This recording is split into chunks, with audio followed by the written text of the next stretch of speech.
magawa ng beads, lasa ko. At saka ito na mata, katibayan. Kasi maliliit siya na ano siya.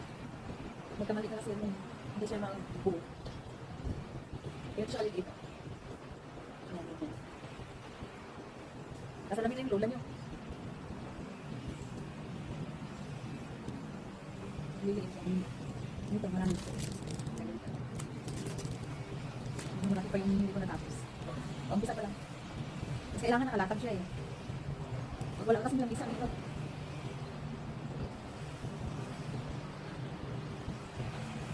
Magbalik ka sa oras.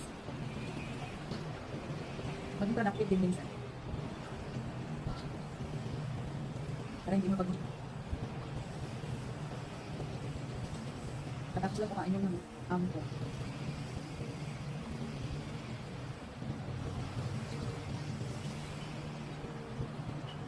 Kailangan na talaga ng salamin. Yung lula. Makulimlim. Parang mayang siya. Yes, ba ito o pag? Tinang siya ulan. Kulimlim lang. Kulimlim. Hindi ako sa balkon.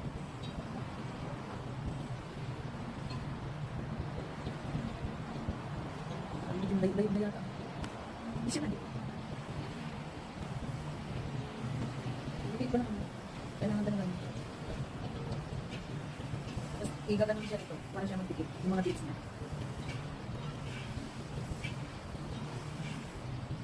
Ang number ba? Ang magkano ka? 25.